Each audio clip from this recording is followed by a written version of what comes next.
say you don't call on Google Hangouts. You don't breathe into the mic. You don't go respond to his work emails, and you don't mess around with Jim. I do without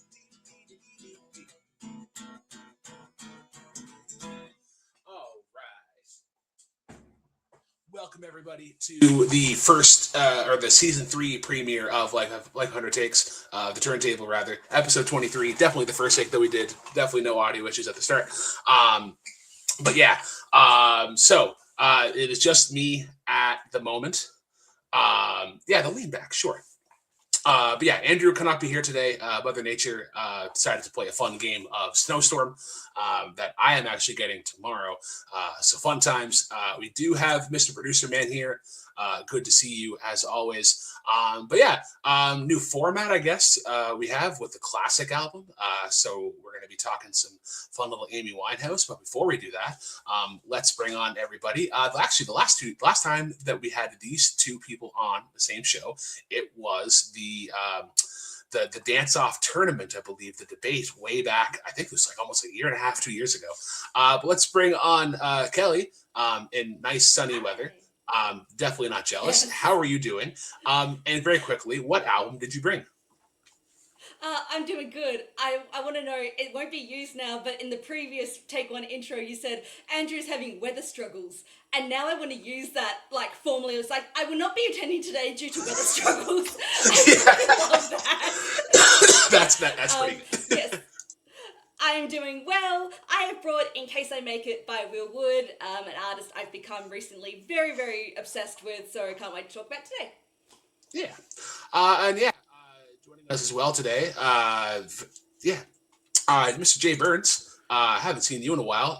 Love that you are here during your Seahawks current game during the NFC Championship game. I don't love that, so we're but definitely dating this. Hopefully, they are playing in the Super Bowl, or they have won the Super Bowl and defeated the evil Patriots. But yes, what album did you submit? I submitted Legends Never Die by R.A. the Rugged Man. All right. Andrew cannot be here, like I said, but he brought Audio Daydream by Blake Lewis. And then I brought Death Cab for Cutie's Plans. I believe their 4th or 5th studio album. But we are going to be starting with the classic album that was voted on by the video store peeps, I believe. And that is Back to Black by Amy Winehouse. So Amy Winehouse was obviously a member of the 27 Club. So she definitely has sort of that mystery, definitely, of like what could have been had she gone on to produce more stuff. But this Come closer to the mic, honey. Come closer. Oh, sorry. Sure. I thought it was only me. I was like, I started fucking with my. No, my mic is right here. There it is again. Nope. No. Oh.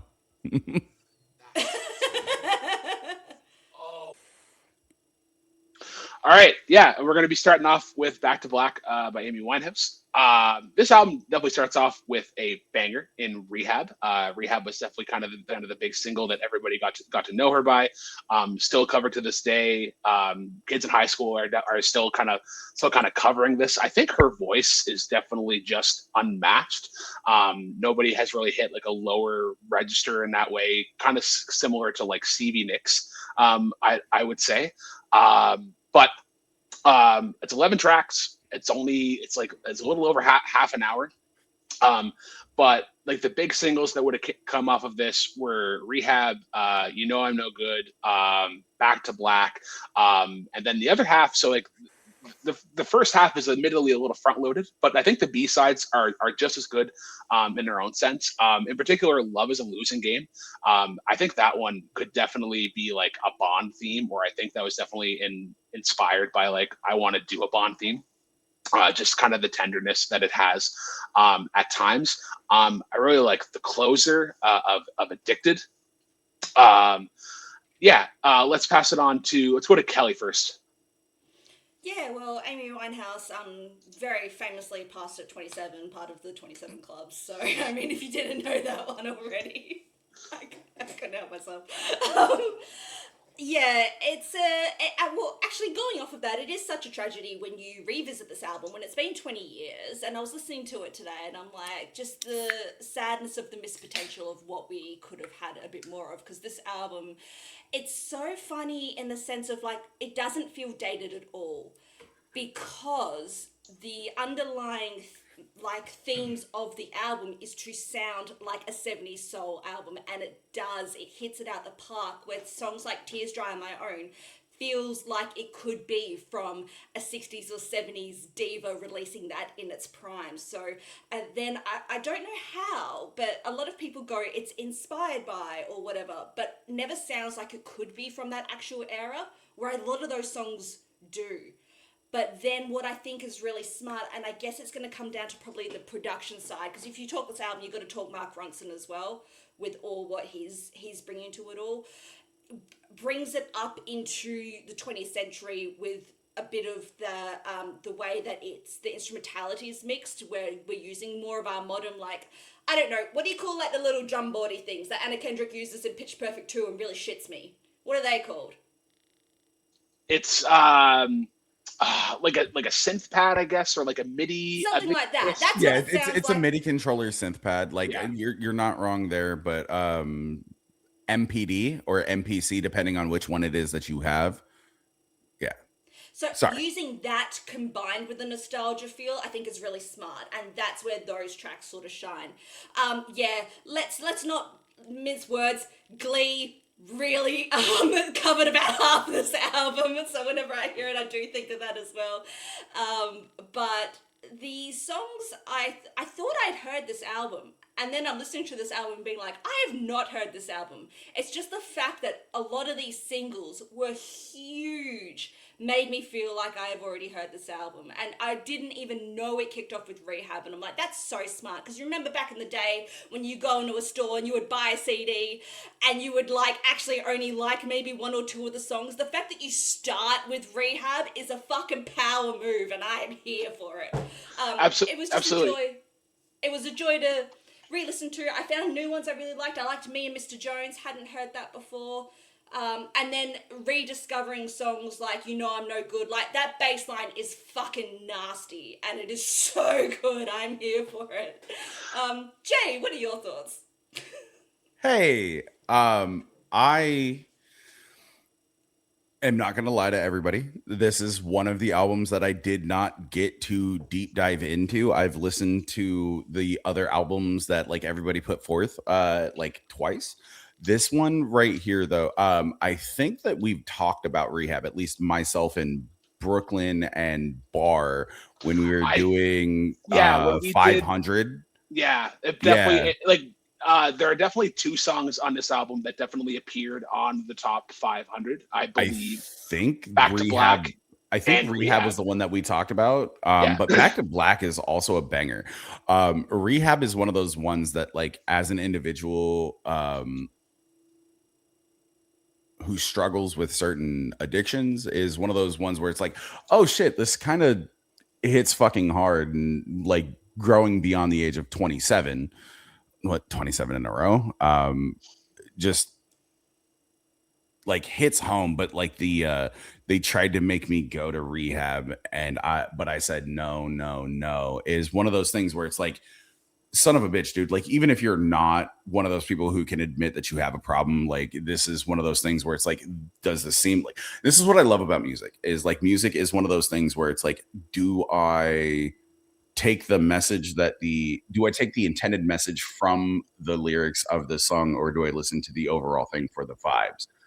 This is one of those songs that does hit home incredibly hard for a lot of people. Like, she struggled with a whole bunch of things before she passed, but like, this is probably my favorite song off of the album. And I've only listened to like 4 or 5 of the songs off of this album, but this one is, it just like metal baseball bat to the face hammers this shit home. Like, Yeah, Andrew mentioning You Know I'm No Good made our official list. I forget if it was on like the 2011 list, and then we brought it back on, where I feel like it was like Andrew brought it on, and then I really kind of came onto it. But I'll get to Andrew's. Yes, okay, perfect. It was. Add that to the list of songs that you showed me, and then I'm like, this fucking slaps. We'll get to Andrew's notes here. Lots of absolutely fantastic songs with a commanding vocalist that we lost way too soon.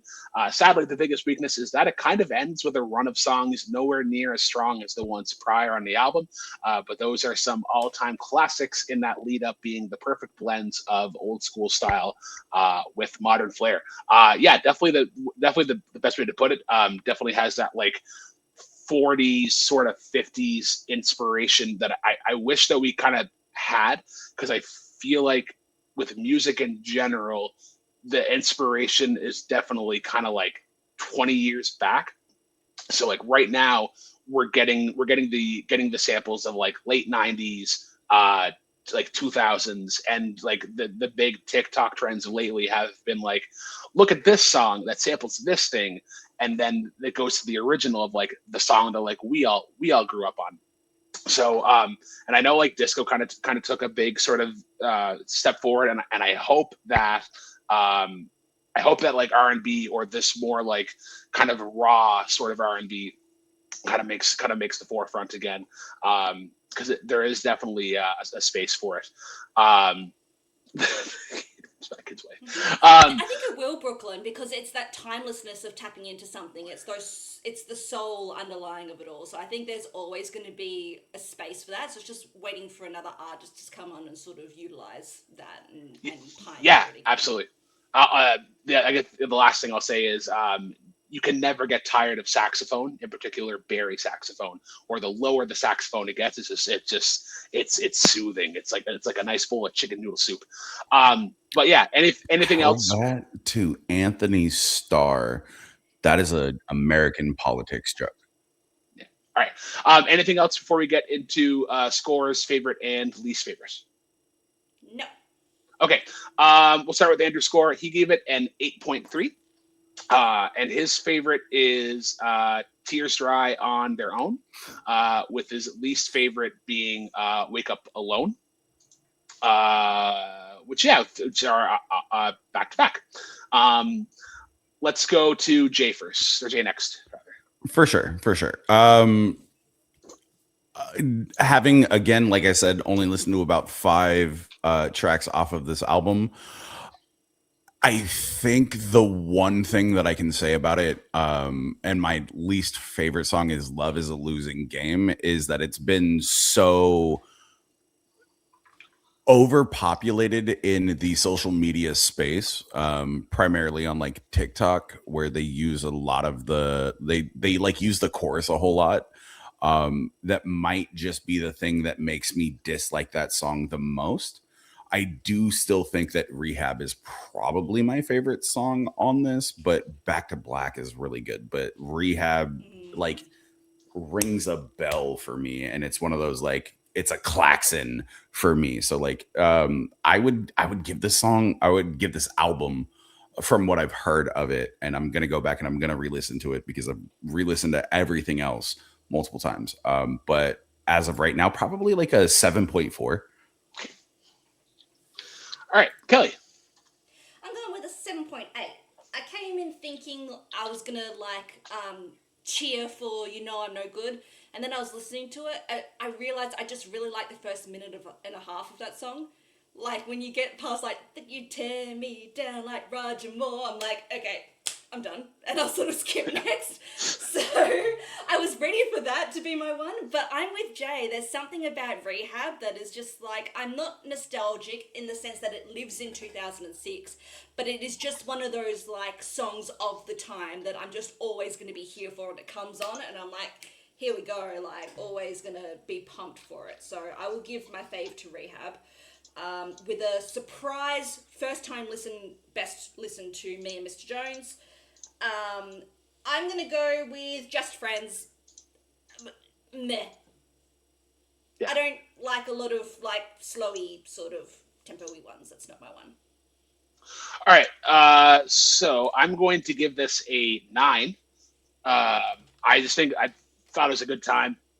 I'm definitely going to be going back to it because I think the B sides had something to come back to.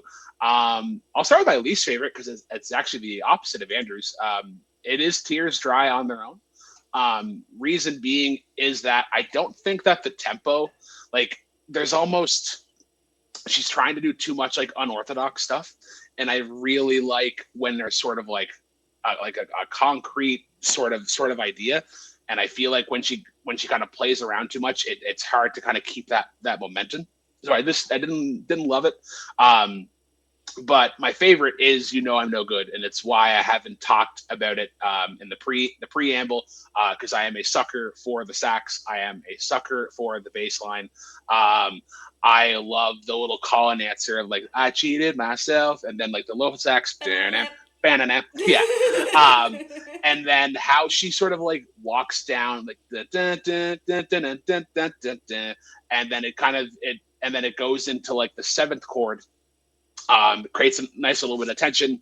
Then it resolves. I think it's just perfectly constructed, and it shows why Amy Winehouse and Mark Ronson are just such a great pair. But yeah, that gives it a score of 8.125. If we're basing this off scores from last season, that puts it just outside of the top 20, which is going to be good. But yeah, like there's going to be like 55 more albums to go through the season, so we'll see where it holds up. I'm curious in general to see how the classics go, given that they're not submitted by individual panelists. Just like this is what the people want to hear about. But yeah, let's go into Andrew's Audio Daydream by Blake Lewis. We're going to pause for a second so I can get the video up. Hey guys, I'm really sorry I couldn't be there, but let's talk about Audio Daydream by Blake Lewis. Yes, obviously I watched American Idol growing up where he came in second place to Jordan Sparks. And he has never released a song as good as No Air. It's one of the greatest songs ever made. Fight me on that. However, I remember buying this album when it came out, and I just decided to re-listen to it a while ago, and I was really surprised with how well it stood up. It is obviously a product of its time. It is very 2007. And there are moments where it's definitely trying to appeal to the Justin Timberlake crowd, only for Future Sex Love songs to be around the exact same time. However, the hooks on this thing are really great. Break Another, 1,000 Miles, Surrender, Lupe's verse on Know My Name. They're all earworms that will stick with you after you've listened to the album. The production, as much as it is very obviously of its time, as I said, it's a clear time capsule production-wise. Most of it still holds up actually really, really well. The guitars on Break Another, the synthesizers on most songs, the spaciness of the outro, Silence is Golden. And it does have flaws. It overstays its welcome a little bit. You could have cut down like 2 or 3 songs. Some of the mid-tempo songs start to all blend together towards the end. But overall, I think that this was a really solid album if you're going into it knowing that it's definitely like a late 2000s pop album. But I want to hear everyone else's thoughts on this. Have a good show, guys. I want to start. Yes, I am going to go last. Okay. Kelli, because, because I have a lot of similar thoughts. I was like, here we go in the Justin Timberlake sexy back, like very of that time. I was hearing a lot of that, a lot of like almost the Timberland apologize era level of production, like the way I are sort of sounding songs. I too love American Idol. I started watching it season 7. But then you recapped a lot of season 6, and my all-time most favorite contestant, Melinda Doolittle, came third in this season. So I'm very on the same page bar of what Blake Lewis is putting down. I love a lot of Postmodern Jukebox, so I love a lot of what he's done with them, with Radioactive, Mr. Brightside, Superman. Always a great guest star. Did not vibe with this album. Did not vibe with this album at all, in the sense because it just did sound very much like too generic for what we were feeling of the time. It did feel like the Justin Timberlake we had at home, or the Temu version of Justin Timberlake. I will say though, I very enjoyed Gots to Get Her, inspired by Putting on the Ritz. That was cool. I liked that. I like that song. I like my classics and stuff. So when you can repurpose a sample and use it in that way, I enjoyed it. Could not tell you what any of the other ones sounded like. I'm so sorry. So that's just my take for the album. But enjoy Blake Lewis. Was excited to get into it, but just gave me what Metro Station was to pop in 2008 as well. Of just I feel like that's Bar's version of when I listen to that album, I'm like, this is amazing, and it sounds like nothing that's like unique about it, but yay. That's my thoughts. All right, Jay. I like a lot of this album, and I was trying to pinpoint the reason why, and then I was like, oh, I was a certain age and I was into certain schemes and I was into certain things when it comes to this. Um, I think my choice for best song and worst song on this album might surprise some people, but this was one of those things where like I felt that like it really came down to I think this is the album that I listened to the most out of the suggestions for people. And if you like, I know a lot of people don't follow me, but like if you follow me and what I do at work, I have a very eclectic playlist. This is one of those ones where like if this pops up, it's not as weird as like Welcome to the Black Parade or I Write Sins, Not Tragedies pops up. Like this is one of those things where it's like, oh, I would never expect the dude who used to open for Tech Nine listens to stuff like this. That is one of my really weird things. I thoroughly enjoyed Audio Daydream. Like I did not think that I would enjoy this album as much as I did. This is one of those things where like I didn't watch a lot of American Idol. Like I watched tryouts, but I never watched like the whole thing. So I was never like one of those cats. But when I came into this album, just like 3 weeks ago, 2, 3 weeks ago, um, I was not expecting a whole lot out of it. And that's nothing against Andrew. That's nothing against whoever puts up an album. It's just one of those things where it's like, oh, this could be like there could be one or two or three songs. There's like 12 songs on this album where I'm like, I could play almost every single one of these songs on my playlist at work, and nobody would hate that. Okay, so I didn't recognize the name initially, but then I looked it up and I was like, oh yeah, it's this guy from American Idol. And a key memory uploaded into my brain when I don't know if it was the song that he got eliminated on, but I remember there was a lot of stir around it because he did a cover of "You Give Love a Bad Name" by Bon Jovi, and With the beatboxing in it. Yeah. he did the beatboxing thing, which got a lot of slack from the people. And I remember after that being like, oh, he's not necessarily an incredible vocalist, but he's a really good entertainer and he's a really good performer. And I do admire him for that. Andrew, I'm really sorry. I hated this. This was awful. This is great value, Michael Jackson, Justin Timberlake, Usher. And here's my reasoning behind it. And like when he does the DJ sort of thing, I get the sense that he's like I don't know if he thinks that this is the first time that anybody does it, but I think he does it as a way to be different, and it just comes off as like, look at how cool I am, and I didn't like it. We listened to this on the drive home from my parents, and we just laughed. Like we were like, why? Like why are we listening to this right now? There's one song in particular that I really didn't enjoy. But like there's some stuff like you're right that the production is definitely dated, but like even the lyrics are just like, girl, I'm gonna love you. You're gonna be this most specialist thing in the world.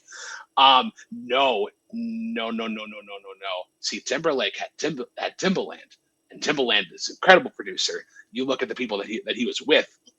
Timberlake also had NSYNC to go off of. Like this is just people saw that performance of Blake Lewis, and it's like, all right, cool, let's do this. Let's make a record. And you know what's even crazy? This guy has like 7 or 8 albums, which is like kudos to him. He made 8 albums. He's probably making some money. He's still probably touring to this day.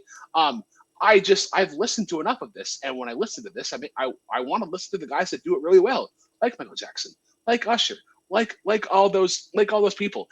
I just think I'm not a beatboxing person, or if I am a beatboxing person, I need to like see it at like open mic or something, where you can really see the beat sort of crafted in its own. But it just kind of like it killed momentum that it had, and I feel bad because Lupe Fiasco is on this album. Lupe Fiasco is great. He doesn't just randomly pop up on any album. So like there had to have been some hype. That's the part that dated it as 2007 the most to me. I'm like listening to it, I'm like, what does this remind me of? Pentatonics is, and it was like featuring Lupe Fiasco, and I'm like, here we go. This is what it is. Pentatonics is trash. Brooklyn confirmed? Question mark. Yeah. Oh no. I like Pentatonics. I have went. Oh, through but you don't like beatboxing. I like acapella. I don't like beatboxing. What the fuck do you think beatboxing is? Like 2000s pop though. But it's 2000s pop with beatboxing that has like the DJ turntable-y sort of stuff, and it's like, look at how cool I am. No. It's not. That's though. all acapella is. No, it really is. It's mouth percussion. Acapella is harmonies. Acapella is range. Acapella is not just rhythm. It's how you can take a song and use your voice to illustrate different parts of it. So whether it's for your hate, I'm on Brooklyn's side here. We can go a 2-2 because beatboxing's a part of acapella, but it's not the be or end all. It's not the only thing. There's 2 guys. There's, I think, Mike Tompkins, I believe is the name. He was a beatbox guy. He actually foreshadowing to next episode. He did a cover of Only Girl in the World by Rihanna that features a Canadian rapper by the name of Shad that we're going to be talking about next month. Ooh. But I followed him for a while. And then there's another guy, I forget his name, but he has a really nice beard, a really nice long beard. But he does video game acapella. He does themes or acapella of video game themes. And there's something very soothing about it. But it's when you come down to acapella and then you try to like add in the technology to make it different. It's like, no, just leave acapella as is. Leave it as like a live recording. Don't frig with it too much. ASMR. Yes, I do like that. Let's get into scores and whatnot. I'll start off with mine because it's going to be the lowest. This is a 4.5. I'm sorry, Andrew. You've showed me some really, really good songs, but this is a miss, unfortunately. I'll start with my favorites. My favorite was Without You, and it was my favorite because it didn't sound like anything else on the album. It sounded like a nice, like kind of like a 2000s-y sort of ballad. And it's like, I kind of want to hear more of this. But my least favorite, and I think it just got me off on the wrong foot, is Gots to Get Her, bracket, inspired by Putting on the Ritz. Why? Why are we putting inspired by putting on the Ritz? When this song comes on and I hear that melody, you know what I want to hear? I want to hear putting on the Ritz. Oh, that's a personal problem. Yeah, that sounds But like it's such a good thing. song. Either cover That's it, that's either a cover it or don't. personal Don't problem.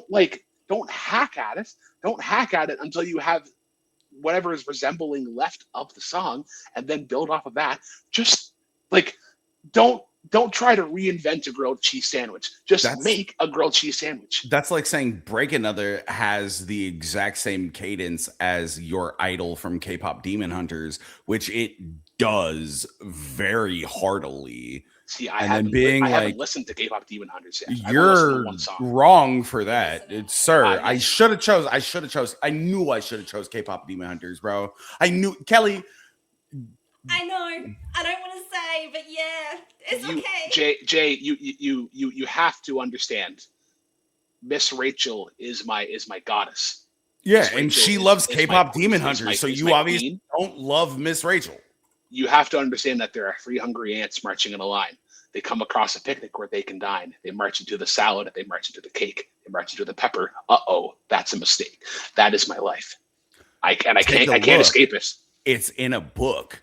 Reading Rainbow. Cause like, are we really gonna go bar for bar when it comes to this? Like, son, I don't want to fight you, but I will fly up to whatever found new land you're in, and we might have to box. Little further south. But yes, please come up. Nobody's come up to this. Just come visit. Yeah.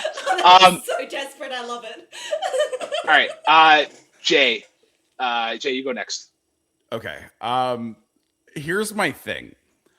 I agree, yet so wholeheartedly disagree with Brooklyn. My favorite song on this album is Gots to Get to Her. Yes. My least favorite song on this album is Gots to Get to Her. Love it. It's so difficult, dude. Like, because there's that dichotomy of, is this a good song? Like, yes, you see bracketed, inspired by Putting on the Ritz, and then you're like, okay, well, now I have to go listen to Putting on the fucking Ritz. And I went and listened to Putting on the Ritz, and I'm like, the cadence is there. I get where he is going with this. At the exact same point in time, I do really enjoy this song. And don't get me wrong, as soon as I heard, "Hey Lupe," in the legit intro for the next song on this album, I was just like, I'm gonna go back and listen to "Gots to Get to Her," and that's my thing. The scheme in this might not be the greatest. You don't need to reinvent the wheel when it comes to making a good song. We can talk all day about whether or not like boy bands or Michael Jackson or this, that, and the third have been like inspirations for music. But here's the thing: music in any genre steals from music in any genre. So like, I don't like that idealization of, oh, well, I don't like this for this. That just sounds like gatekeeping to me, and we really need to knock that shit the fuck off. It's like, nobody has sat here and said like, oh, well, this is the greatest song of all time. There's always something good that you can find. Like, we're not talking FDT, right? Yeah. We're not talking FDT, which is the greatest song of all time for right now. In 15 years, when they're not here no more, we can bring up that conversation again. But Gots to Get to Her, I love the breakdown. I love the ability for him to, I don't even want to say that he rides the beat, but the ability for him to sit there and even mimic it to a degree is one of those things that I truly do love. And it's an inspiration. It's not like this is a complete ripoff of it. So it's not going to be a 1-to-1 like reimagining of the song, but for it to be there and for me to have to go, and I know Putting on the Ritz, I think a lot of us in this community know Putting on the Ritz from Young Frankenstein. Let's be real here. Putting on the Ritz. Putting on the Ritz. Putting on Like, the Ritz. putting under it. But like, that's my thing. Is it's like that's what we know it from. But not a lot of people have gone and listened to the fucking original. But if you go and listen to the original, you can see where that inspiration came from, and that's why I like it. But it's also one of the reasons why I detest it at the exact same point in time, because it's not as close as I would like it to be. And I think that's why I chose this as my least favorite song and most favorite song on this album. And I will say this, I did not expect to like this album whatsoever. I thought this would be the one where I'm like, hey, I'm with Brooklyn. I'm going to throw this at like Brooklyn. You threw it at what, like a 4 or 5? 4.5. Yeah. Yeah. This is like a 7.7, 7.8 for me. Like, this is one of those ones where it's like there are songs on this album. Surprise. For real, there are songs on this album where I'm like, this is something that I can see me listening to on a daily basis, where like I'm sitting here in front of a webcam and I'm ripping Pokemon cards for people because that's my job now. And it's a fucking vibe, I would say. Do you know what I've just been getting into since Christmas is Lorcana. So it's my first trading card game, so I'm feeling that. Oh, it's so much fun. Cool. I can I'll send you a link. We'll chat. Yeah. I got you. Kelli. Okay. I love the cognitive dissonance and journey that Jay went on with Guts to Get to Know Her. I didn't have anything as deep. I just went, yeah, that's boppy, and I'm vibing with it. Brooklyn, you said something that I think sums up my feelings of it, is that we've just been on American Idol and we need to get an album out. And that's what it gives me very much. It's like, let's just push something out and we're not too worried about the artistry, just a lot of light, mid-range, easy to listen to stuff. So much so that I can't give you a worse song because everything else just sort of blurred to me. So I'm going to have Guts Together as my favorite. Also, guys, like, we haven't even talked about, like, the Taco version from the 80s. Like, this song isn't sacred, I'm sorry. Like, it's been done before and messed with and everything. So, I liked the way it was sampled in. Fine. My rating, I'm going to go 5. Very middle of the road. Happy to have experienced it. Was excited when it was dropped in the chat. I'm like, yep, I want to check that out. So thank you, Bar, for that one. I just found it blah. Okay. I don't think I gave it Andrew's score, but he gave it a 7.9. Sorry, buddy. I miss you. I need you here. It feels empty. Score 7.9. It's so close to being quote great, but it does not overstay its welcome by 2 or 3 songs. But in all caps, those hooks though! Exclamation point. He can always pop in and yell at us on his iPhone. I'm just saying. I mean, it's or at least Mr. Producer Man can. Fuck you. Fuck you so much. All right, his fave is Break Another. Should have been a huge hit, and his least favorite is She's Making Me Lose It. I'm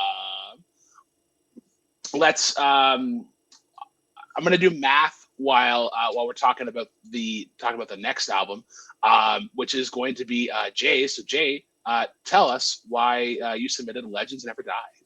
So Legends Never Die is one of those things that it's one of those albums that really came out at the right point in my life. My dad had passed away almost a year to the day after this album came out.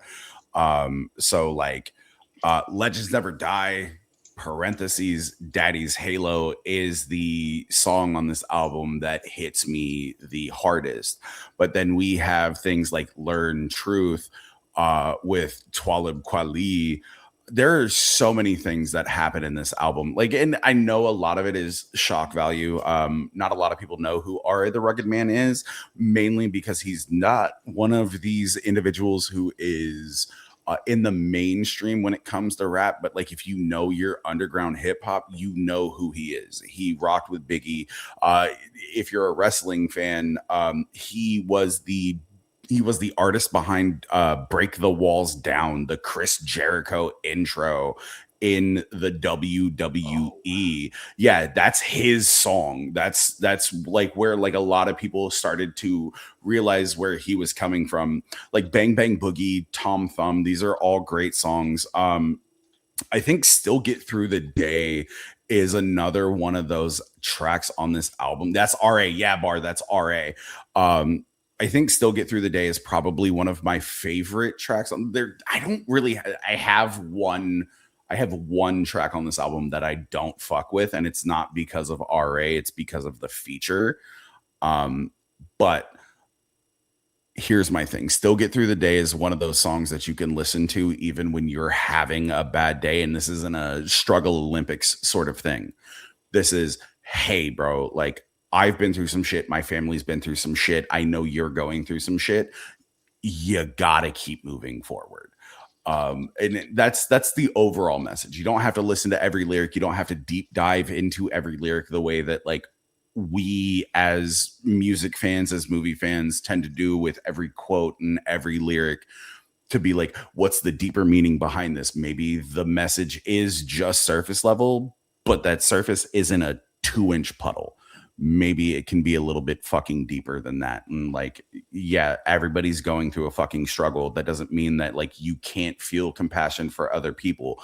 I don't agree with everything it is that, you know, RA says. I've met the dude. I've opened for the guy. Like, he's incredibly cool. And I met him after this album. So it was, I fangirled there for a little bit. Like, but this is one of those albums where like I keep going back. I keep coming back to this album and I keep listening to everything but one single track on this fucking album. Like, yeah. We'll go to Andrew's notes first here. God, I wish I loved this more. I respect the big swings in the production, and sometimes it works way better than it should, such as Underground Hits. And I like how everyone is a target for RA, but man, sometimes the lyrics are roll my eyes cringy sometimes when it's trying so hard to be shocking and incorrect. And sometimes RA's flow is repetitive. There are some genuinely solid songs, The Dangerous Three, The People's Champ, Sam Peckinpah, but overall a little disappointed. I'll kind of go next off of that. Jay, of the four producers, Buck Wild, Ao, Tola, Apathy, and Marco Polo, who took the lead on this album? Do you mean Ayatollah? Ayatollah, yeah, pronunciation words. No, you're good. You're good. Buck Wild is a great fucking producer. I think that more people know Apathy for his lyrics and his songs than they do for his production. I truly do think that there aren't enough people who give him his flowers as a producer. I would have to say Apathy. Okay, Apathy needs a big round of applause, big clap. I loved the production on this. From the moment of Still Digging with Buck hit, I was like, oh, this is going to be sick. I did not know R.A. the Rugged Man before this album got submitted. And he definitely gave me like a Tech Nine sort of vibe where it's like everybody's favorite sort of underground rapper. I love his delivery. He can play with rhythms and whatnot. In particular, Hallelujah was a really good one. I like Media Midgets. The Dangerous Three was all good. Still Get Through the Day. I completely agree with you. Especially when the album gives at the time with the Shuko outro being like, hey, this is the end of the album. Psych, it's not. Here's a little personal thing. And I love when artists do that in particular, when they know that a song has so much weight. They're like, let's give this the proper time that it has. I don't mean to interrupt you. I'm so sorry. No, go ahead. But this is like literally the next album that he wrote like 6 months after his dad died. So like when Legends Never Die comes on, that is not that's not an over exaggeration of anything that his dad did. And there is a Jedi Mind Tricks track where it's just Vinny Paz and it's Ari the Rugged Man, and Ra's like John A. Staff Sergeant, marksman, skilling, killing, able and willing to kill a village elephant, raping and pillage a village illegitimate killers. That is literally a story that his dad had in Vietnam. Like, so when he sits there and he speaks about his dad, he is not sitting there and like over embellishing anything. This is literally, he is a great storyteller, and it's one of those things where like nobody ever actually listens to it because they didn't hear who he was. This is like a lot of people not knowing who Raz Kaz is in the hip hop industry. This is one of those things, like this is one of those albums where he's able to actually get it out, and I think this track sums up the entirety of the album Legends Never Die. Yeah. The negatives, I will say, is that the first time through, I didn't love the lyricism. I found that it killed a lot of momentum that the album had. And I felt I was initially with Andrew that there was some shock value for the sake of shock. I am definitely dialing back on it a little bit because I did notice the more central point of view that I really appreciate, because I feel like I don't want to get into political stuff, but there are definitely times where like one side it's really easy to bash on him, but there are other times like no, like we can bash both, and I appreciate that because nobody's perfect. My quick little blurb on politics is that everybody is an idiot and everybody could be a good person. There are good people on both sides. What I've kind of boiled this down to is that there's one word in particular that he uses a lot and featured artists use a lot that I think gets used in not great terms. There's one instance in Learn Truth that they use it kind of in the right context, I would say, and I appreciated it for that. But that's where the shock kind of is like, all right, we don't need to do this every time. I wish to kind of dial back a little bit because I definitely got like the Eminem aspect of like fuck everybody, nobody's safe.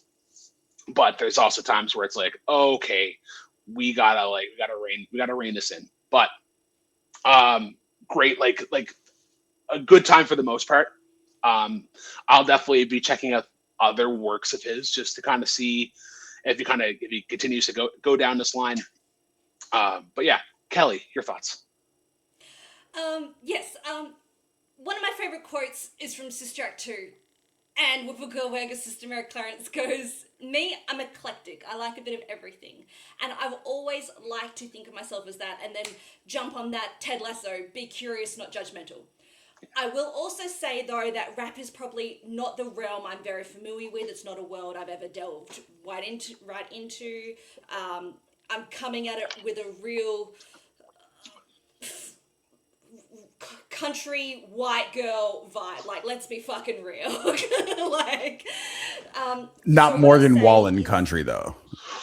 No, we don't talk about Morgan on this show. No, I just in the way I've grown up. But I am also a very what's your liberal person, leaning left wingist person sort of thing. So there's parts in this because rap is innately political. It's politicized, or otherwise it is art. It's art. It's a lot of boasting, I feel, as well. It's a lot of talking yourself up. So I see that in like the People's Champ, and then it's a lot of storytelling as well. No, I don't like country music at all. I just mean that I'm from the country. Like I'm a small town gal. There was things I was starting to really enjoy with it, with definition of a rap flow. The thing is, this is not my realm. Please let me know if I'm speaking on something and going to be giving airtime to someone that has done not great things. If that's the feature we're not talking about, can you let me know, guys? Yes. Is that the one? Yeah. Say that one more time. Did you say is rap flow? That's not the one that I'm talking about. No. Cool. I liked the hook in that so much. It's groovy. I'm like, hell yeah, it is. Like I was bopping with it, enjoying it. That's the highlight for me. And then it sort of gets into a I'll be bit of sure, the things. Mom. No, I'll be sure, Mom. Yeah, no.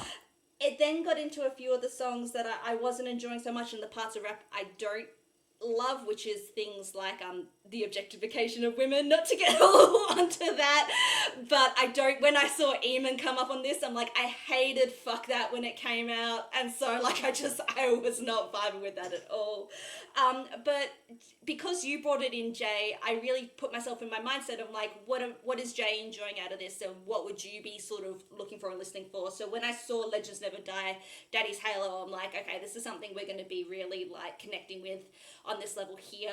I could only listen to it the once and on the lower volume because I'm still really vulnerable with all that. It's still not been that long of a time for me, but I liked that this is the part of music that I really enjoy where it's like we're both listening to this and I know exactly what we're sort of tapping into.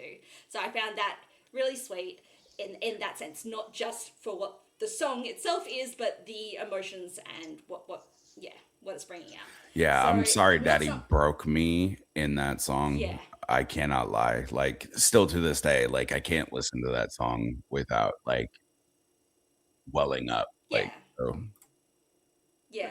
So I felt that, and again, that's what art and things is meant to be doing, and meant to be getting an evocative and emotional response. So definitely not something I'm going to go back to. I hope my Spotify doesn't keep popping things up for me. Like, please don't add that to my taste profile.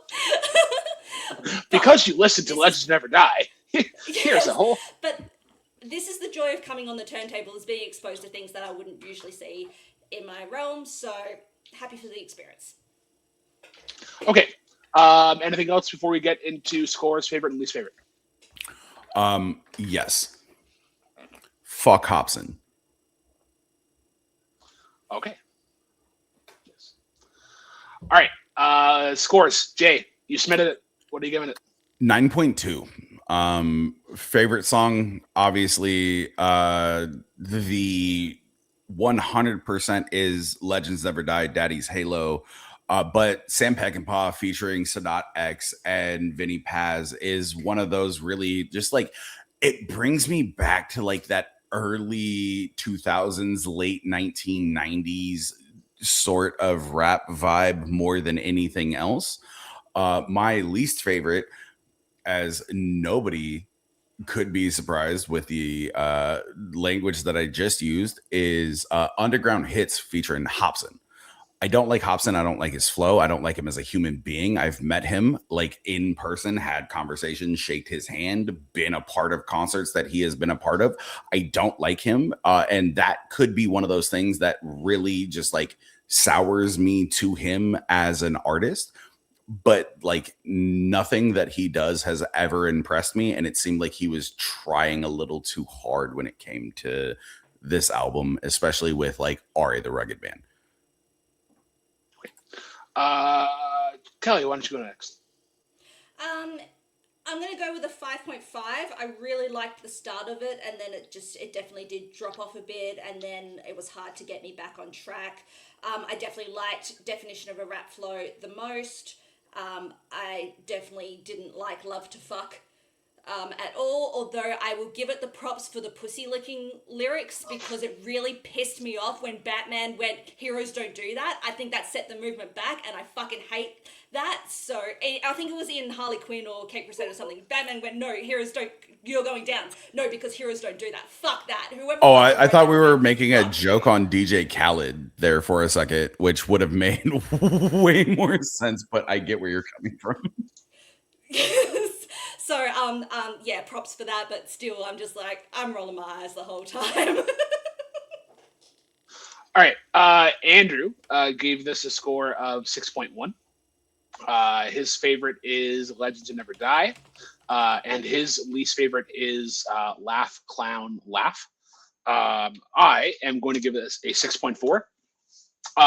When I was trying to figure out like, where to rank this, I kind of put it similar to whenever we had Nickelback on, where it was like, love the production, don't love what they're writing about sometimes, but still had a good time for the most part. My favorite is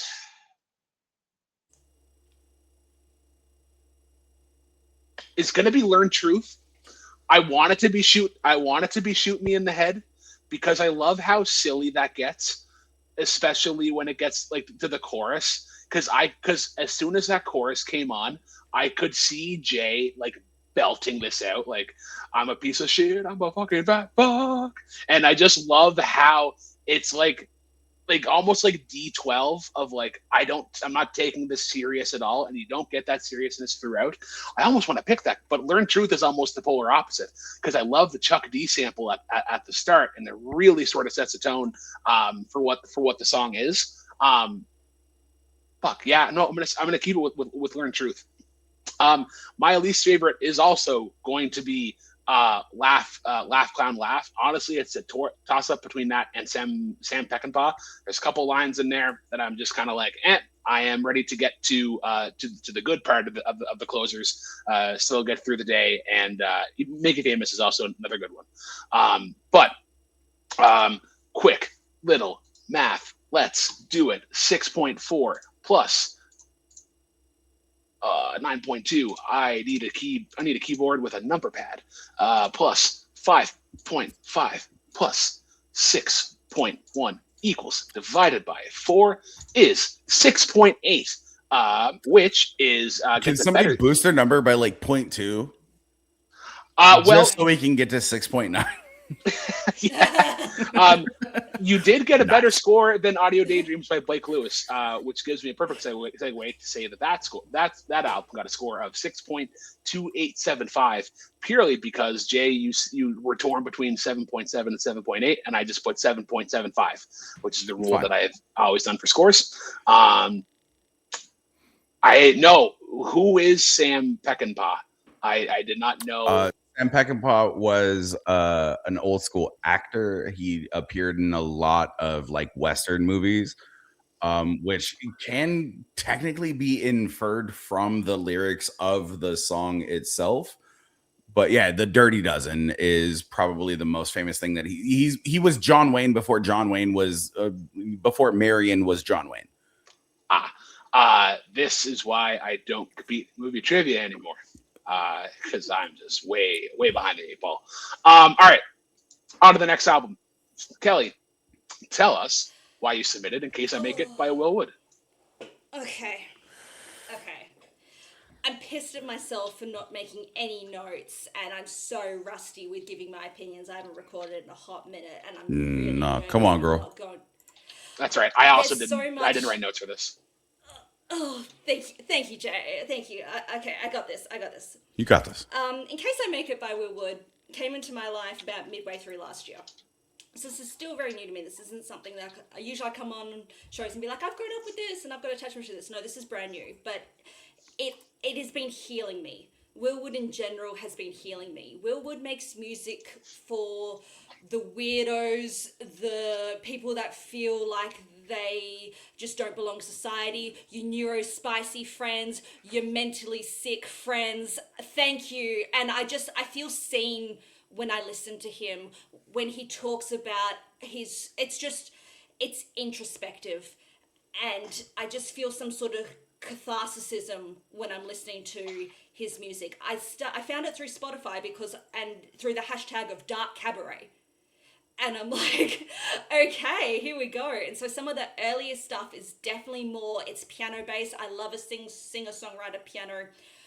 I love comedians when they write serious music. Your Bo Burnham's Insides, your Tim Minchin's, White Wine in the Sun, because it's people that are comedians that really have that inner darkness that comes through. Very the Robin Williams of you can be smiling and laughing on the outside and depressed as shit on the inside. And that's just what I've had my whole like teenage years to life, is when you tell people like I've got anxiety, depression, they go, but you're so happy all the time, Kelly, you're so bubbly and things like that. So when I'm listening to the music from Will Wood, I feel like he sees me.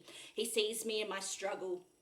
even if it's not something I can apply to directly, in the sense that I haven't had substance abuse issues. I've had the mental health side of it all. And I feel like great art is when you're able to take the message of what that person's going through and apply it to your own life. And as I sort of said, there's an introspective and poignancy to this album. It's his folk album. It's the reason I picked this one. It's not what I would say is the best representation of who I think Will Wood is as an artist, because it's not that cabaret, dark, twisted, fun quirkiness, but it's from the heart the most. Some of it comes through with like the main character. I think that still shines through a lot. But when you have songs like Euthanasia or Becoming the Last Names, or the one that hooked me was Against the Kitchen Floor, just the way he phrases things about like the burden he's placed on his loved ones, things like Half Decade Hangover, where it's like, I've just missed this chunk of life and now I'm dealing with the consequences of actions I've done when I wasn't my most healthiest self. Things like that I really relate to. And he's in his late 20s, early 30s when he's writing this album, and it's really coming through at that crossroads of life when you hear songs like Becoming the Last Names. It's like, can we be just like my parents? You don't want kids, but think about a daughter. And I'm driving my car and I'm like, oh fuck, I shouldn't be listening to this right now, because it's a lot. Like, I'm on my way to my OBGYN appointment because We could my name her biological Gwendolyn. clock's fucking ticking. Exactly. So just things that I feel like he's tapping into in a way. I love that the reduced instrumentation, there's a lot of either just piano or it's bass electric ukulele or grand, like large, whatever that instrument is. But the yucca bass, I guess.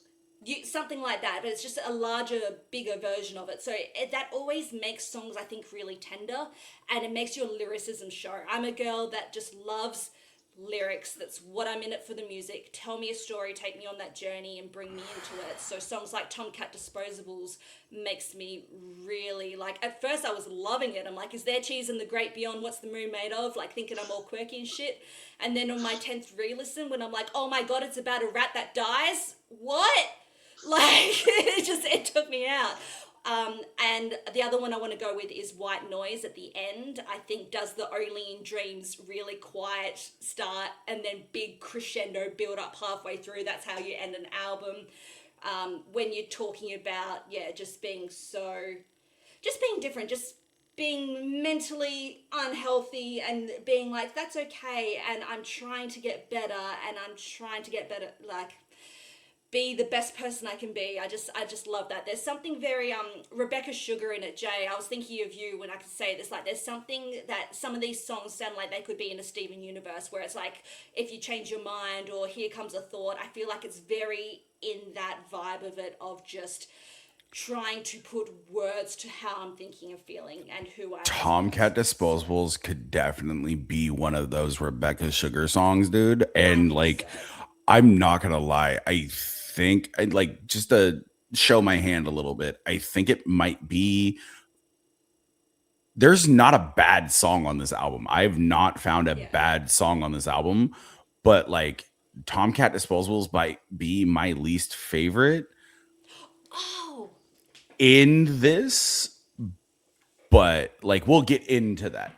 But like, my least favorite in an album that is as close to a 10 as I could possibly put a fucking album is High Praise, regardless of what it is that I think.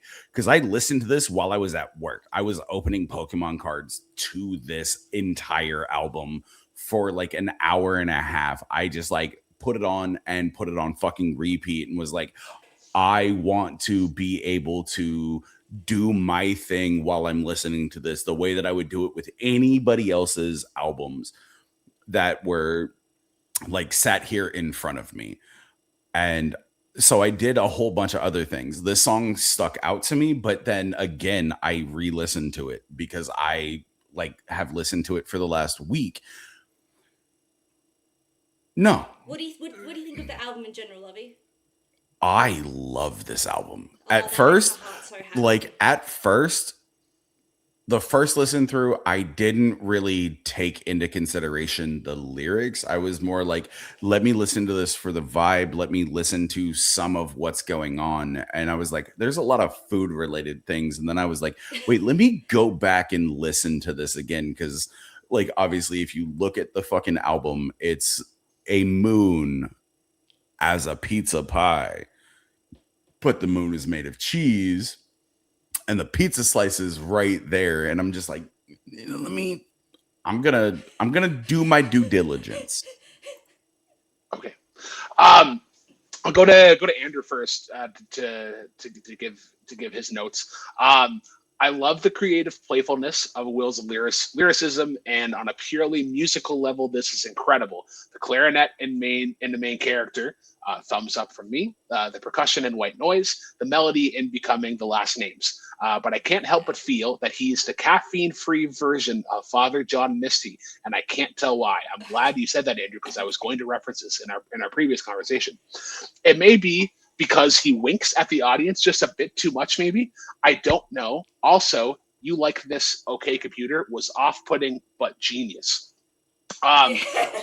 I will echo some things that Andrew has said. I don't think that You Like This Okay was off-putting, but I do agree that it's genius. I like that sort of like intermission, sort of halfway point, That's sort of exactly thing. what it is. You can tell Will Wood is a musical theatre baby. Like, there's so much of that throughout. Absolutely. Like nail on the head. I got the impression that this guy, he wanted to write for Disney his whole life, or wanted to write Broadway. And like Yeah. I feel like it's not quite Book of Mormon levels of like dark humor, but just like a step below. I want to hear that because I feel like it's great, because I got that sense of like inspiration and motivation from this album. I loved the lyricism in this. Obviously, there's like a big Weird Al reference there. I kind of got that sense in his delivery and the heavy food reference. But I also agree in Father John Misty. I'm glad that you mentioned, Kelly, that Bo Burnham, because that also came up, where it's like mental health is fucking hard, but let's have fun with this, or like, let's try to make the most of it. Um, what I will say though, my gripe is I didn't love the production. I would say in the first half, possibly because I found it. He has a pocket, and he likes to stay in that Yeah. pocket. And what Yeah. happens is that he starts really subtle and really subtle and uh, doesn't really go too much out of his range in like the first verse coming into the second verse. But then by the chorus, he gets really big, and it's almost like he's doing like the big climax of the song.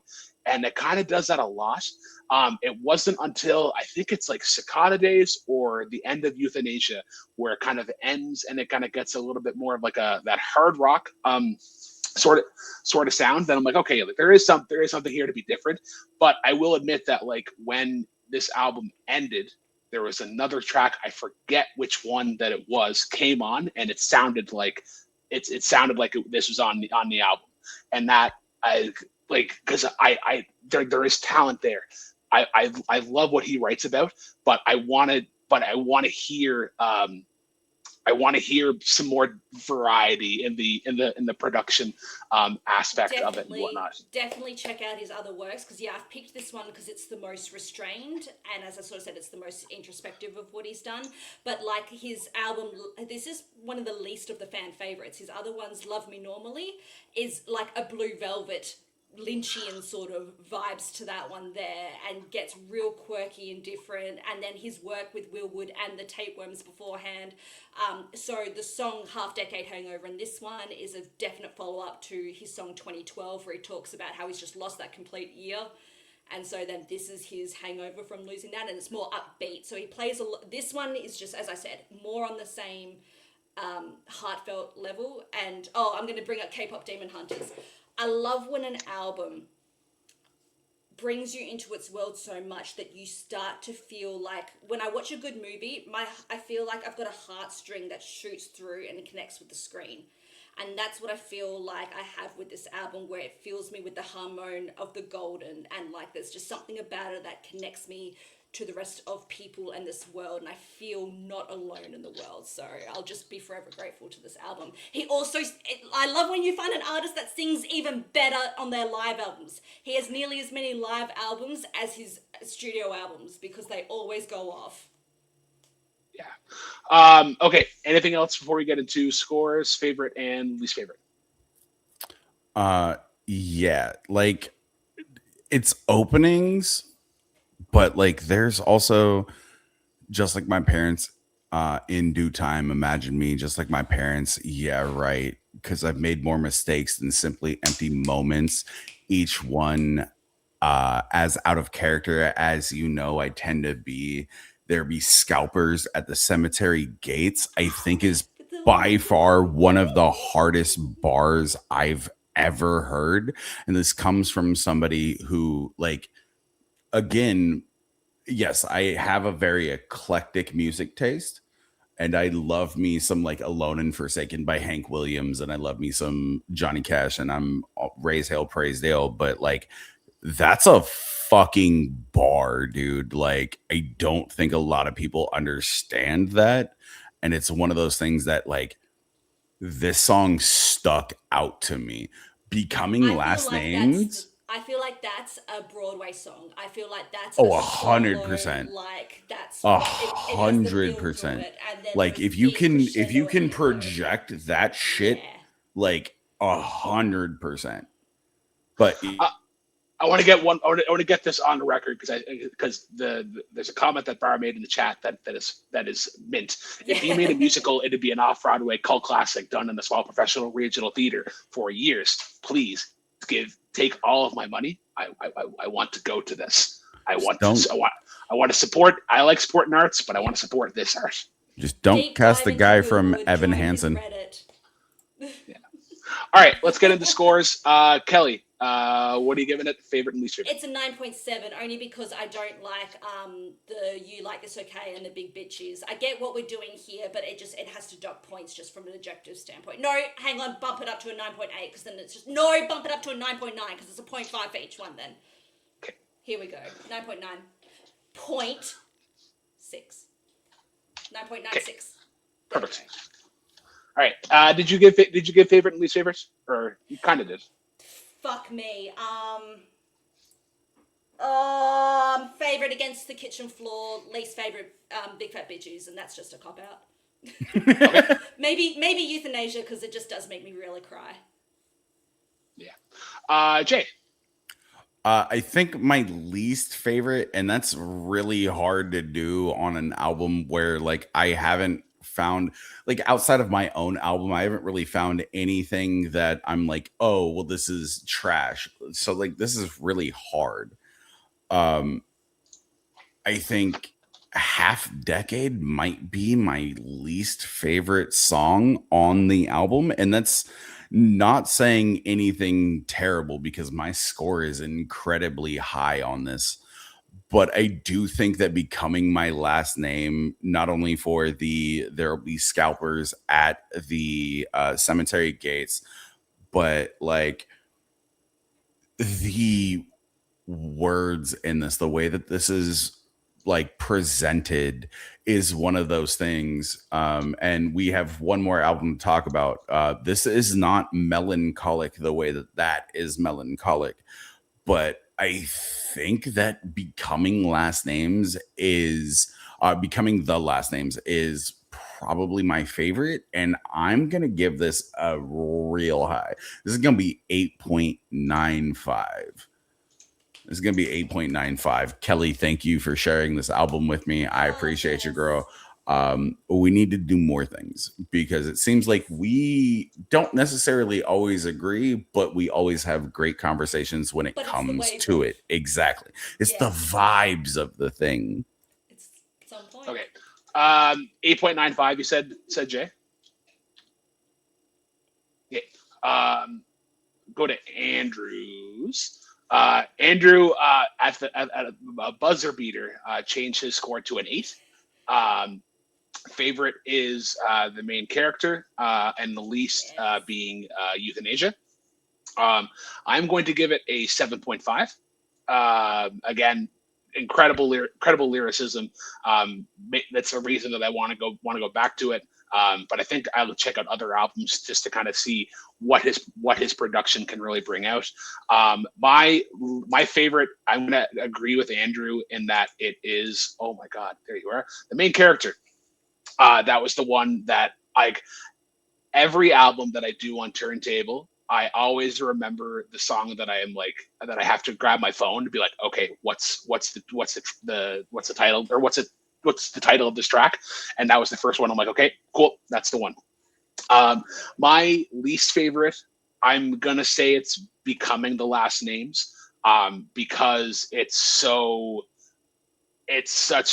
similar to the previous one, where I was like, oh, can we, like, I want to get to Cicada Days, so that we can kind of get a little bit of a change. But Here's that the thing. I'm sorry. no, go ahead. That gives me time to do something right quick. No, you're absolutely fine. Here's my thing. I thought, just hearing in our group chat for this, that Cicada Days would be my, like, overall favorite, just based off of the name. I was very surprised that it was not. And it's not like it's very close to my least favorite, but like it's one of those. It's just a chill song. No, it really is. It's vibes more than anything else. And I'm like, golly, like, I don't want to say goddamn. Well, I guess I just said it. Well, goddamn. Like, I thought this would be my favorite. And for there to be other tracks on this playlist, on this album, for it to not be that, based on just like name vibes alone. Yeah. To be the thing where I'm like, oh, I actually don't like this as much as I like Last Names. Last Names is gangster. Cicada Days is one of those things where I was like, this is going to be that thing that hooks me in. Okay. So yeah, gives that a score of 8.6025. The high score of the show so far. But we will get into the last album, which is Plans by Death Cab for Cutie. So this is Death Cab's 6th album. I knew that I wanted to talk about Death Cab at some point. I want to say for about a year now. It was honestly just like what album that I wanted to pick, because like Transatlantic System is kind of the big one. I know Zach Ford has talked high praises of it, and I love that album. Their most recent one being Asphalt Meadows. That was going to be the one for a while, because I really like both the original version and the acoustic version, because they both have their little nuances. I'm just starting to get into Kintsugi, which I would say is they're more rock forward sort of approach. But if I'm being honest, Plans is the first album that I really listened to. This was the album that we threw on going to bed for a while. So of the albums that I've submitted in the last while, this is one that I've listened to immensely. I love this story. Sorry. I'm just catching up on the chat. Great times. But the first time that I heard Death Cab, they were opening for the Killers when they played here 12 years ago now. And they opened with I Will Possess Your Heart, which is a 7.5 minute banger, which 3 minutes of it is just the intro and building up into that intro and being there with a crowd, getting to witness that. I was sold immediately. So it's like, I gotta keep listening to you guys. And I just recently went back and discovered their Tiny Desk concert, where it's just Ben Goddard, their bass player, and I forget who it is, but someone who plays piano. And they do a bunch of different tracks. I think from this one they did What Sarah Said, I believe it is. But a lot of really good ones in this. Marching Bands of Manhattan, I love how the synth just sort of opens it. They're like every album sort of has a lane as to how to introduce itself. I do what's called the bookend strategy, where you take the opener and the closer and you make those heightened versions of what your sound is, and then kind of come down in the middle. But or there's like the intro sort of prelogue thing where it's like, this is what the album's going to be about. But then there's sort of the soft open, which this does. Have the synths comes in, and then you hear a guitar strum, "If I could open my eyes," and then how it really, how that sound really comes in with the piano and the drums. The drums on this are incredible. Soul meets body. I just immensely love. Especially like the little pre-chorusy part, like "I do believe it's true." There are something about you. If the silence breaks you, then I hope it takes you through. Summer Skin is another sort of like that, sort of like bass heavy, but then you get the nice snare part of the drums that they really like. I Will Follow You into the Dark is one of few songs that I like when I bring out the guitar. It's kind of like a warm-up song because I just love the chord progression in it. Also, if you're gonna mention a Canadian city, it helps it stick in my head a little bit easier. But the chorus in that in particular, with "Heaven and Hell decides," they are both, when they both are satisfied, illuminate the nose on their vacancy signs. If there's no one beside you, when your soul embarks, and I will follow you into the dark. It's similar to, like, I know we've talked about If We Were Vampires before, but very similar vibes from Jason Isbell. I love the arrangement. I'm just going to go down the track, go on the album, and talk about songs that I love. Crooked Teeth. I love the bass line in it. I love the chord progression in it, especially the guitar solo. It reminds me a lot of like Radiohead, and kind of just how batshit insane it gets near the end. It's like, and you can't find nothing at all if there was nothing there all alone. Yeah. What else can we talk about here? What Sarah said was another really kind of good one. That was kind of the more poppy ones, I guess I would say. That's And then Bad Reputation, I feel like it kind of ends on it ends on a more indie rock. Like, these guys are very clearly like kind of emo rock or emo pop, however you want to put it. But I feel like that's one where they really lean on the guitars and that almost like garagey sort of sound, I would say. But yeah, I love this album. Let's go. I'm going to go to Kelli first, because I know that there were times where we talked about Ben Goddard and the Postal Service, I think, when we were doing One Hit Wonders. Yes, Such Great Heights. We've talked about it a few times. I've brought that yes, up. That's an absolute bop. Okay. I was so stoked when this popped up in the chat, because I went, oh, hell yes. I was an emo girl in the mid-2000s. Picture me with black hair, the fringe, looking like Emily the Strange, get my eyeliner on. You got to send me the picture. I don't have many. I don't, like, it was of the time, when you had like the handheld camera and you would take like mirror stuff. It was the MySpace era, and all the evidence has been destroyed. Well, as seen as you could be when you grew up in a country town where it was 40-degree weather, so you couldn't wear black skinny jeans or you would melt down and die. So this album, of course, I downloaded probably not legally, let's be real, because that was the time of that. You're a child of the 2000s when you download songs that definitely cause viruses. Hey, I used LimeWire in the mid-2000s. Yes, num.xex, let's go. So I was really excited to revisit this one, and I already had I Will Follow You Into the Dark on my Spotify list. That's one that sort of carried on through, but the rest of the album I maybe haven't listened to in a good 10-15 years, so I was excited. And I'm listening to it and I go, I remember that I really like half of this album, and the other half couldn't give a shit about. But the half that I do like, I really like. So I like Marching Bands of Manhattan. That is such a great opener, and I think that's what drew me to Death Cab, in the sense that what I was really more into and drawn to the emo scene at the time is your Fall Out Boys, your Panic at the Discos, your MCRs. Whereas that's such a different vibe to Marching Bands of Manhattan that has this light, airy quality to it all. So that was the difference of emo to me, is where you were more like tongue-in-cheek, I'm a loser, I'm a weirdo, I can't get the girl side of that all. And then you had what Death Cab was presenting, which is more, as Jay's sort of pointing out, your melancholic, your emotional side of what emo was meant to be.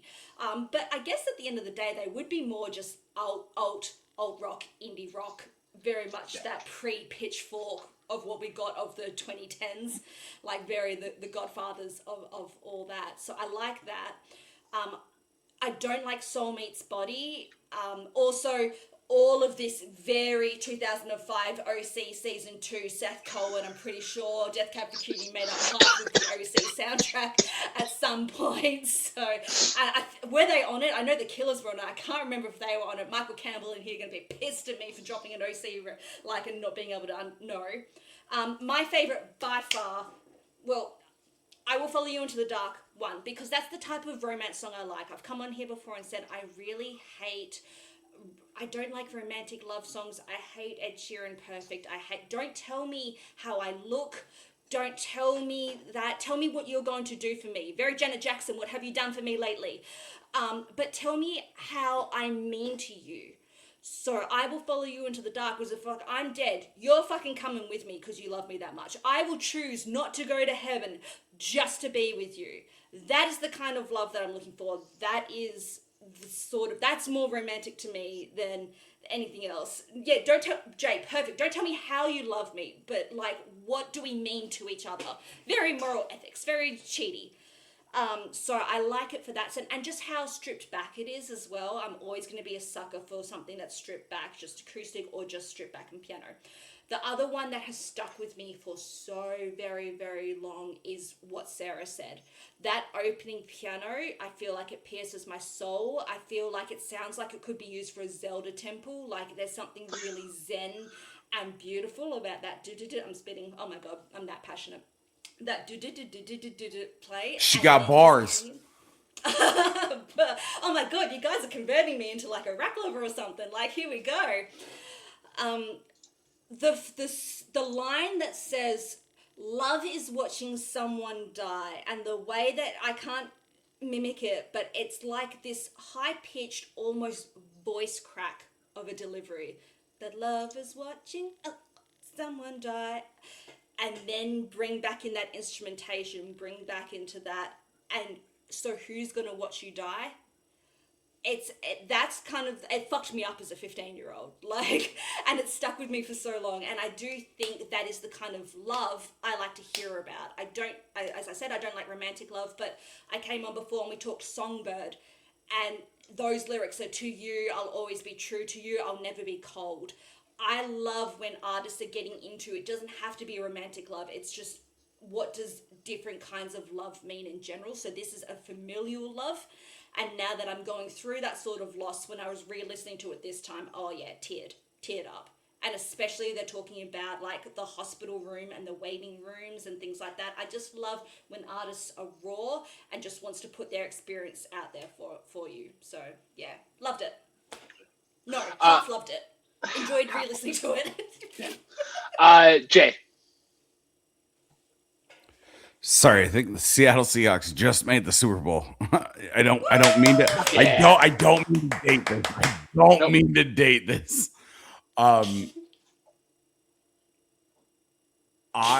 Hit us. I hit the group chat earlier with, why does Death Cab for Cutie have to be so melancholic? Right? Like I did, and I didn't think that was like too much of what I was saying. I like this album. I could not hear this album. And I think that's where my issue comes in, because I don't fuck with Spotify based on what it is that they do and who it is that they support. So I watched I believe for plans, the DVD that came out with the album was called Directions, where they had a whole bunch of people, a whole bunch of different directors come through and direct a music video for every single one of their albums. And that might skew what it is that I do, and that might skew my score, and I apologize for that. But I like looking at music videos. Like, it keeps my fucking attention span in 2026. I liked this album, and I've never really listened to Death Cab for Cutie. Like, I've always had like certain songs, they'll pop up and I'll never like skip them or anything, but like they'll pop up. But there are two songs on this that stand out to me. One that I love, and one that, because of the way that the music video is played and the way that like it's produced during the music video, I'm not a fan of. I will tell you, my favorite song off of this album is I Will Follow You Into the Dark. I think that is the standout track of this album. Yeah. Love of mine, someday you will die, but I'll be close behind. I'll follow you into the dark. I don't need a Gomez Morticia relationship with anybody, but if there was anything that has ever embodied that outside of Gomez and Morticia Adams, it is a song like this. And I am here for it, because you can tell that his partner is the person that he loves the most. I will, however, say that I did ask a friend of mine, and I'll ask the both of y'all, look up Rainn Wilson, look up Will Forte, then look up the lead singer, and tell me that they don't look like a love child. Like, I can, yeah, I get that, especially like young Rainn Wilson. Yeah, As soon as you said young Rainn Rainn Wilson, I was Wilson. like, yeah, I know where we're going with this. Yeah. But like, that's my thing. I think the one song here that I don't like, and it could, like I said, primarily be based off of the fact that like the mixing wasn't great when it came to everything that it was, is different names for the same thing. The song right before it. The instrumentation of that album is far too loud for me, and it does not allow the lyrics to flow as much as I would like it to. It seems like the cello, the guitar, the drums, like every instrument that is there in that has overtaken the lyrics of the actual song itself. And I'm not saying that that makes it bad. I'm just saying that that makes it the worst song on the album for me. And that's coming from somebody who does not listen to Death Cab for Cutie a whole lot. But like, that's where I'm coming from on that one. Yeah, I think that song in particular, I get where you're coming from, where it's just overwhelming, and they try to do the like wall of sound thing with like sound. Yes.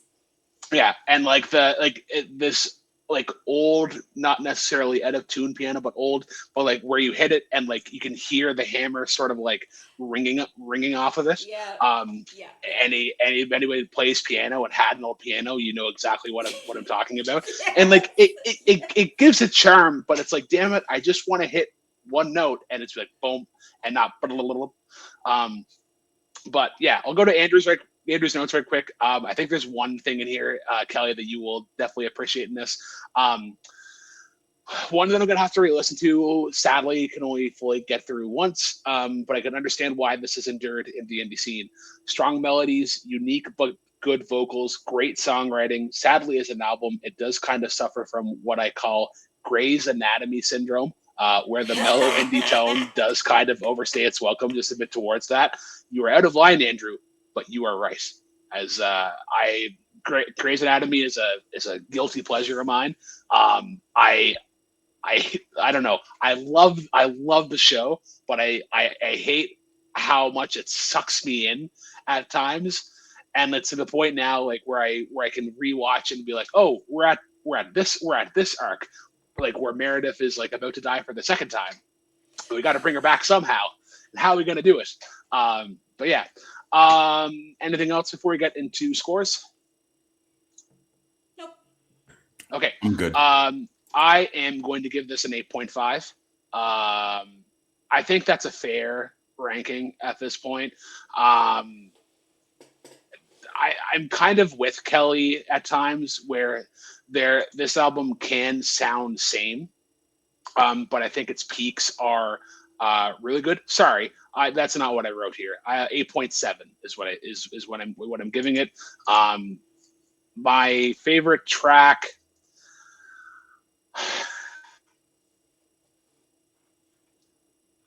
I'm gonna be a hipster, and I'm not gonna say I will follow you into the dark, even though that's the one that I will play a lot. I like Crooked Teeth. I'm a sucker for that bass line and how sparse the guitar is used at times, and how intricate that pre-chorus gets, and the especially how there's like almost like a rounding aspect towards the end of the song. Like, no, you can't find. And then before you get to the nothing at all, he comes back in with it again. I just anytime a song can create or expand on like the atmosphere that it does, I really enjoy it. My least favorite, I'm going to say, is Brothers on a Hotel Bed. That is always the one where it's like, if you had to kind of give a median song for this album, it would be that. That's where the production is just kind of like, it's just kind of there. And I feel like that's in particular where, from a songwriting perspective, I would say Ben Goddard is definitely kind of just like, there's a little bit of shock value, I would say, to it, but otherwise else, great album. There's just so many more to check out. I'll get Andrew's score out of the way here first. We'll get to everybody else. He gave this a, where are you? There you are. He gave this an 8.2. His favorite is I Will Follow You Into the Dark. And his least is Stable Song. Kelly. I give it a 7.5. I really wish I could give it a bit more, but what I find is I really love 4 songs of it, and then everything else I would just be like, if it was on my iPod Nano, I would go skip. You know what I mean? Yes, because this is 2009 and we all have iPod Nanos. Exactly. I'm pretty Yeah, sure. I had a SanDisk 5 gigabyte MP3. Thank you very much. This is why me and Kelly are besties, even though we are halfway across the globe from each other. Did you get? Yeah. The best one is I Will Follow You Into the Dark. It is the moment. It's their enduring song. I think there's something very special about what Sarah said. I really love the piano in it, and I really love Ben Gibbard's light, airy vocals. I think they're highlighted really well on that one, and just the storytelling aspect. So, yeah. Oh, my least favorite is Soul Meets Body. That one starts, and I get a bit of an eye twitch. Like, I just don't enjoy whatever instrumentation it is that's kicking off. It's like the ding, ding, ding, and I'm like, no. Which is weird because like when we did Music League, for 2005, I submitted that song because I thought that was going to be my favorite, and I get what you mean. It's almost like the harpsichordy sort of intro, but then you get you get the booming drums. I think that's where I kind of get sold on it. But yeah, and he sounds whiny. I'm sorry, he sounds whiny in it. Yeah. Love the community. Yes, I got that. Jay, you're muted. You're muted, my darling. I think I'm really close to Kelly on this one. Sorry, I thought I had clicked it already. I do. I think I'm really close to Kelly on this one. I will give this one like a 7.85. There's a lot here because I don't use Spotify, and that's just based on personal politics. and what it is that they support. Um, I think 7.75 is as much as I can give it, just based on a whole bunch of things that are happening in the album. Not even like, because obviously the album's what, close to 20 years old now? Yes. 20, Yes. like 20, 21 2005. years old? Yeah. Yeah, like close to 21 years old. It's good. And I didn't think that I would end up liking anything from Death Cab from Cutie, or Death Cab for Cutie. I'm sorry, Death Cab from Cutie. I like to say that I'm a very eclectic music listener. This is one of those albums where I'm gonna pull one or two songs from this, and Yeah. they're going to become a part of my rotation. Um, And again, without even going into it, but honorable mentions, Sitting on the Dock of the Bay by Otis Redding is one of those things where it's like, if you look at me and you look at what I talk about primarily, do you think that I'm going to sit here and talk about Otis fucking Redding? Do you think that, like, if you look at me, am I going to talk about Death Cab for Cutie? Absolutely the fuck not. Like, just based on presentation alone. And that's what I like about albums like this, is it's no longer about like, oh, this is the expectation of what it is that you do. It's everybody is eclectic in what it is that they do, what it is that they enjoy. Again, we brought up K-pop Demon Hunters several times. I brought it up when we were talking about an Audio Daydream. Like, they're very similar things there. I don't think there are a whole lot of people out there who are like, "You're my little soda pop." Like, do you think this is something that I would like? No, it's something that I fucking love, though. This was great, bro. I appreciate you. Thank you so much. Problem. So yeah, it gets an overall score of 8.0375. I love these long numbers because it helps with tiebreakers so much. It doesn't happen often, but it just like when people are like, I missed out by like 0.0025. Math and yeah. Okay. Before we wrap up, let's go into favorite albums. I will start with Andrew's first because his is actually the one that is already up here.